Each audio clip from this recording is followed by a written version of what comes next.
Welcome, climate viewers. My name is Jim Lee from ClimateViewer News at ClimateViewer.com. It's September 25th, 2017, and the University of Alaska is currently conducting their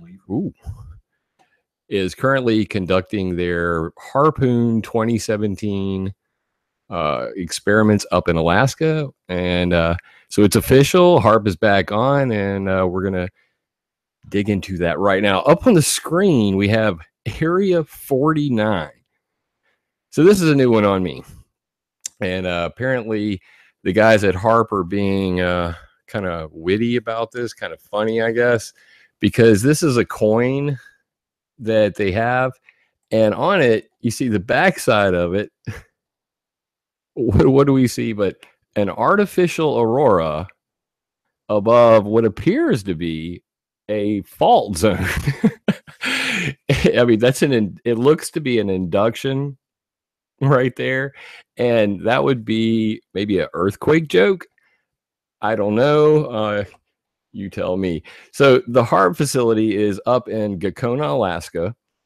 I'm over here on ClimateViewer 3D at climateviewer.org under the electromagnetic section here. And I'm going to click on High Frequency Active Auroral Research Project, which will fly me to the facility so that we all know what we're talking about here. The HAARP facility is a ionospheric heater. It is made up of 180 antennas on a field roughly the size of a football field. And it's got a really powerful set of motors that charge it up. So what we're going to do is take a better look at it over here on the article, turning on the Aurora switch with HAARP. And this is dated September 21st, 2017 by Ned Rosal, and it is posted on UAF News and Information at the University of Alaska website. So this guy named Chris Fallon, and we're going to get into him in just a minute. He's decided that he is going to create artificial aurora up in Alaska by pumping high-powered microwaves into a portion of the sky in a very densely packed area so that basically he's going to create a artificial light, a cloud in the sky. It's also known as air glow. They've been doing experiments like this for quite some time at HAARP. I first started talking about artificial aurora at HAARP around 2012. And honestly, I can never recall them admitting to this in public in such a grand way. But artificial aurora can teach us things about natural aurora, they say. And that's why he claims he's doing it. But in all actuality, most of what's going on here has military implications, and that's why it goes on. So let's go over here. I'm going to pull up his site, which he has. Actually, this is the actual University of Alaska Fairbanks Physical Institute website for HAARP. When the military shut down HAARP, the website with it shut down, and there used to be a way to monitor when HAARP was on and off, and all that went away. And when the U.S. Air Force sold it to the University of Alaska, it kind of went gray for a while there, and now they've got an open house, as you can see here, where they were selling hot dogs and hamburgers and allowing people to roam around the antenna field, as you can see here. Pretty cool stuff. gi.alaska.edu/HAARP. So this guy, Chris Fallon, he set up a page on Google, and this is sites.google.com/alaska.edu/Gakona HAARPoon. And it says up here, Gakona HAARPoon 2017. This is probably the project name. I'm going to be quite honest with you. I just found out about all this tonight, so I haven't read a damn bit of it. So I'm going to share the links with you so you can read along with me. And this is the HAARP 2017 page. He's got his Twitter here, a whole bunch of links on artificial aurora here. I did browse that. Good page there. And it had some pretty cool photos along with it. So I'm going to share those with you right now. What does an artificial aurora look like? It looks like this. Let me put this video real quick here. And you can see it actually moving right there. Pretty crazy stuff. Wish it was color. I mean, all that money they got up there and they couldn't give me a color video of this. We will get a color video. I swear to God, I'm going to get a color video of this. All right, so that's one. Let's close that out. And then over here, we got this one. This is from, I believe, directly underneath, and you can see it being turned on and off. This is them pulsing the HAARP array, and they can literally make the sky flicker. I mean, just on and off. That's actual air glow footage of what can be also known as an artificial ionospheric mirror. Some people have heard it referred to as that. What they're doing is they're creating a plasma cloud. And it's basically a fire in the sky. And that plasma cloud, you can reflect radio waves off of it, extending over the horizon radar and military transmissions. So that's the military implications of what Homeboy's doing. But regardless, he set up a beautiful page on artificial Aurora here to explain all that to you. It even comes with a really fancy Google Earth file. We know how much I like Google Earth, so I went and I opened that up. And in it, you can actually see that they have modeled in 3D the portions of the ionosphere that they're heating, as we can see here. And they go a little like this. So this is the B field line from 100 to 150 kilometers. This is 150 to 200, 200 to 250, 250 to 300, and 300 to 350.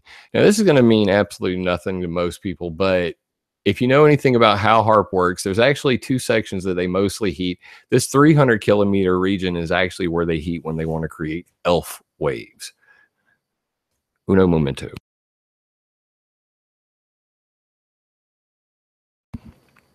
So I do have a great video on that about mind control, and we can you can look that up. HAARP and mind control details will be showed shortly.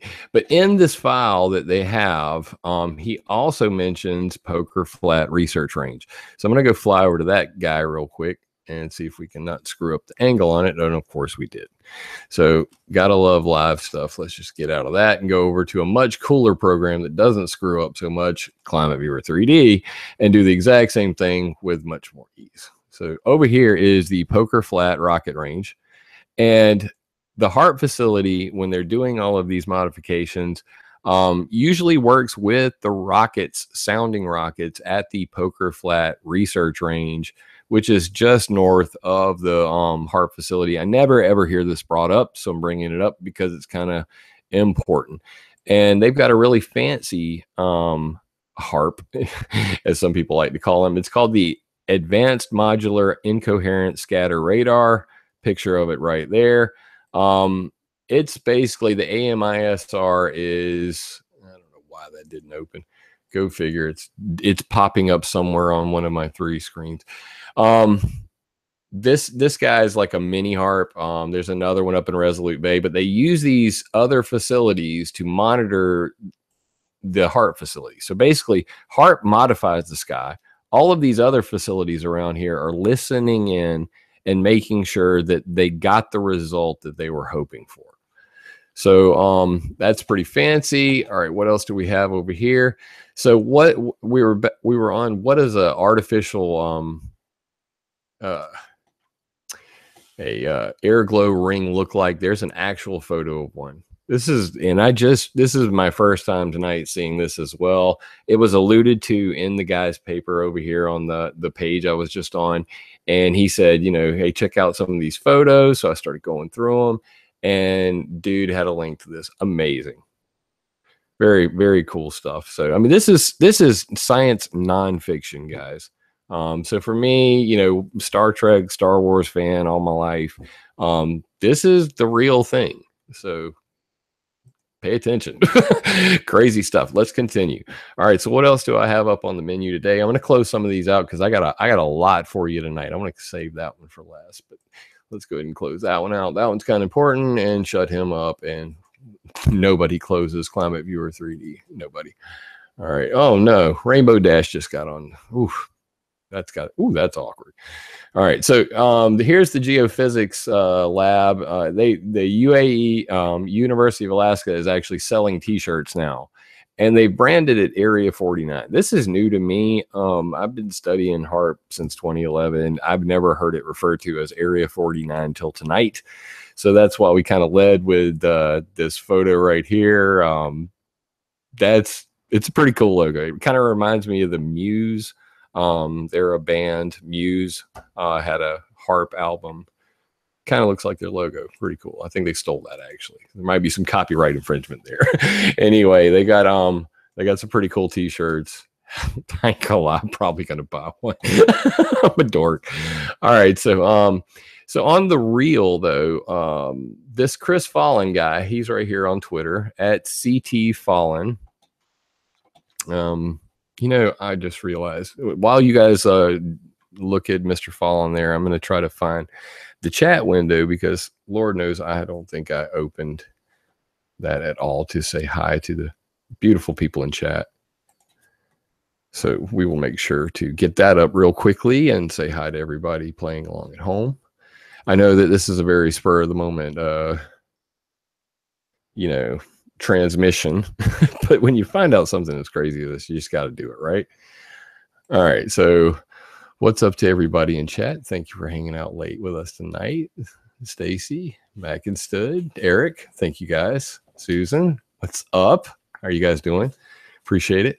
All right. Let's so this guy, see Chris Fallen, he's the one doing it. I will tweet updates on selected HAARP experiment during the September 2017 campaign, which of course seems to be called HAARPoon.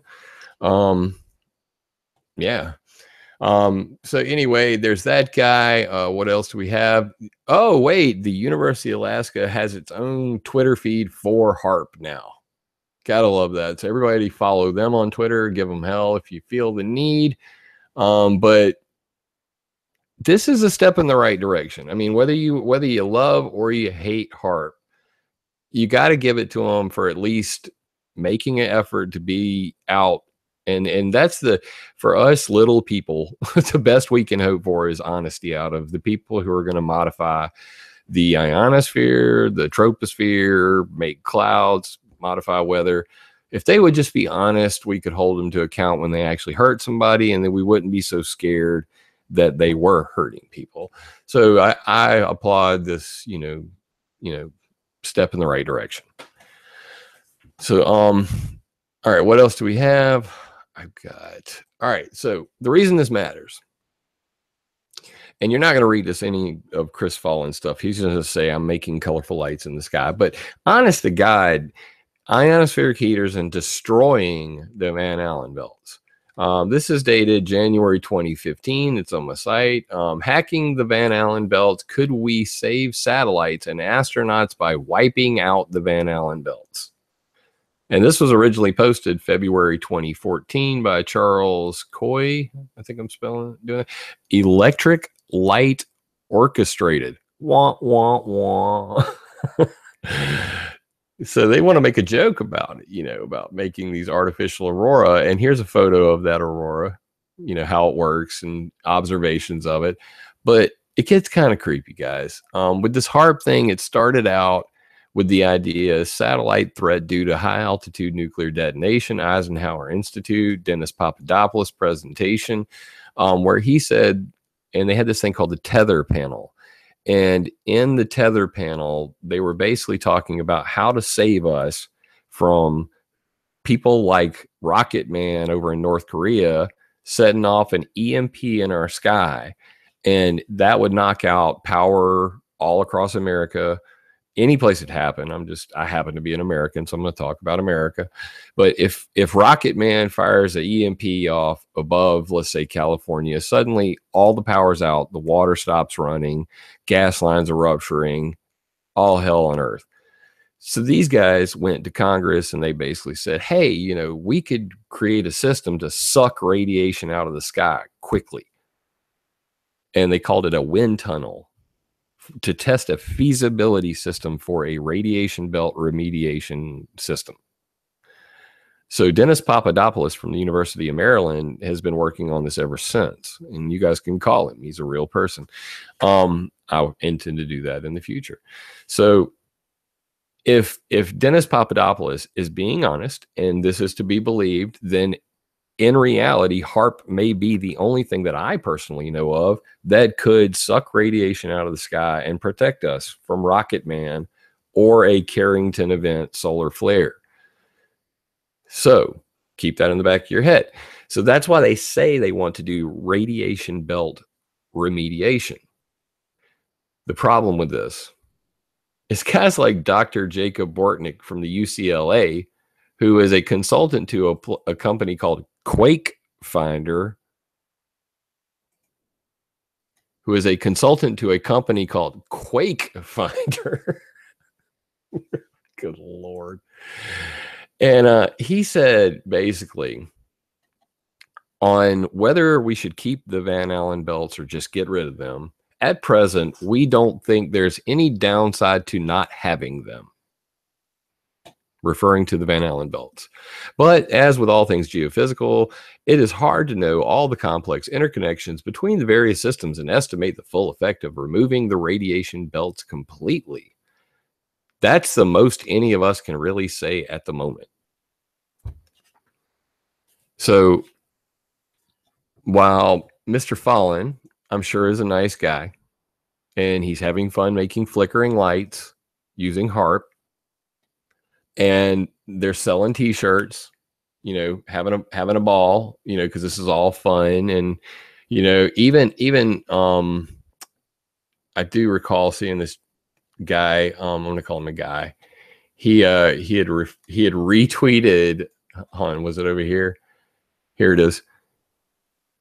Chris Fallen, University of HAARP, retweets Geoengineering Watch debunked. And he says, excellent find, comprehensive debunking of early conspiracy theories about HAARP and spooky radio waves. Now, this is directly to Mr. Fallen.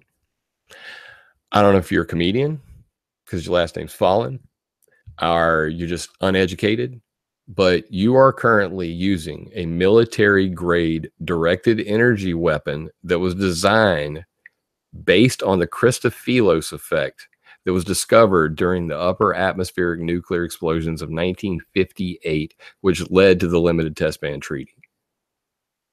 So the energy weapon you currently have in your hands should be treated with respect. The people who talk about all of the military implications of modifying our ionosphere for experimental purposes, for using our sky as a laboratory, you should be a little more respectful.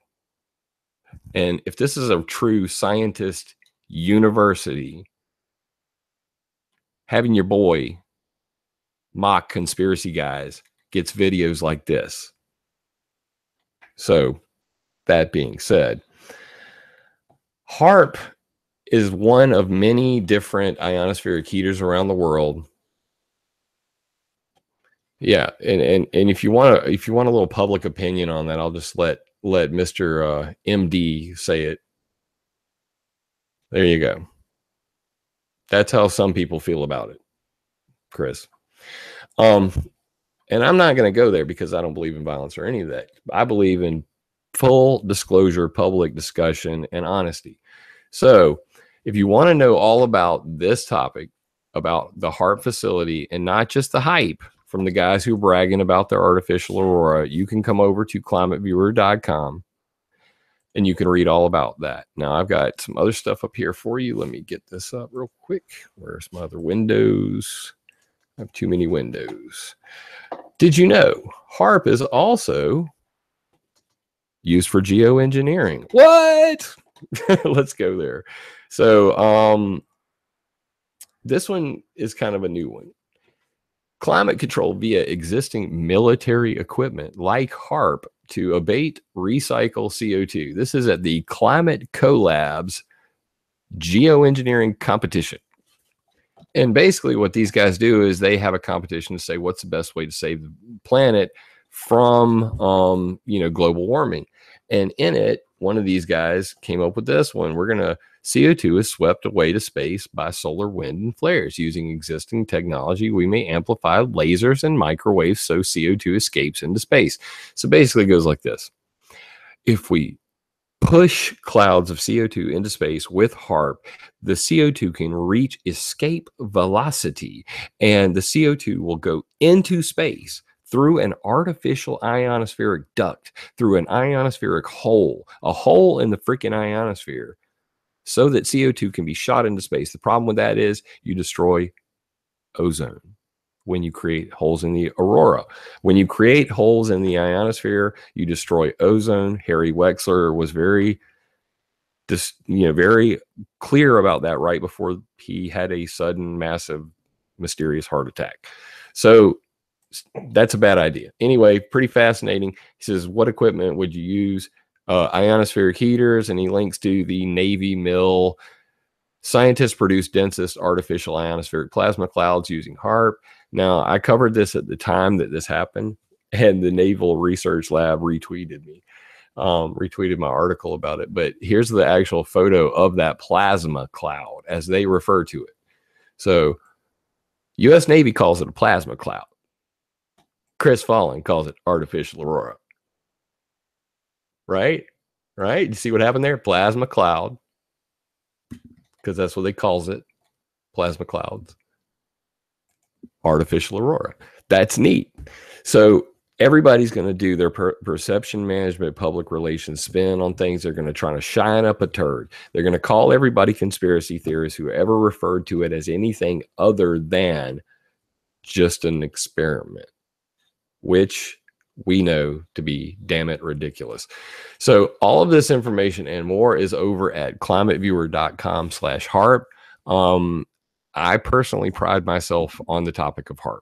I think I know more about it than just about anybody on the planet. And I think that if you read the stuff here, you're going to see just the facts.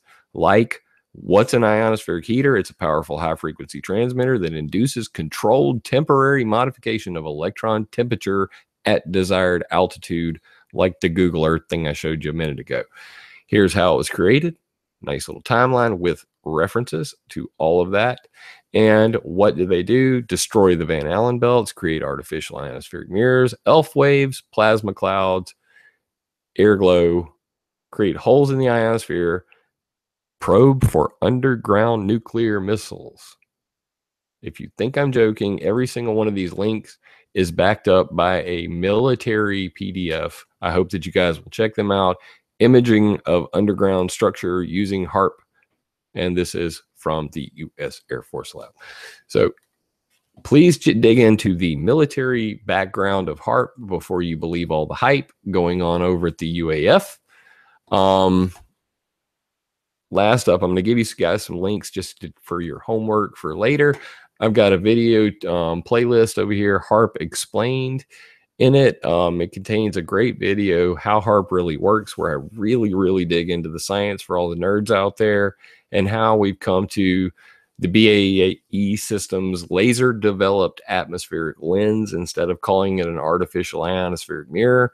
Project Lucy, where they're shooting methane in the sky, turning it into noctilucent diamond dust clouds to block sunlight. And, of course, destroying the Van Allen belts, and much more. This one is of particular interest to all you nerds out there. Bernard Eastland's presentation posthumously at the Weather Modification Conference 2008 on atmospheric heating as a research tool to steer tornadoes with HAARP. Fascinating stuff you're not going to find it anywhere else. And the point that I like to make anytime I talk about HAARP, this is dated October 2014. HAARP on a boat, ionospheric heaters go mobile.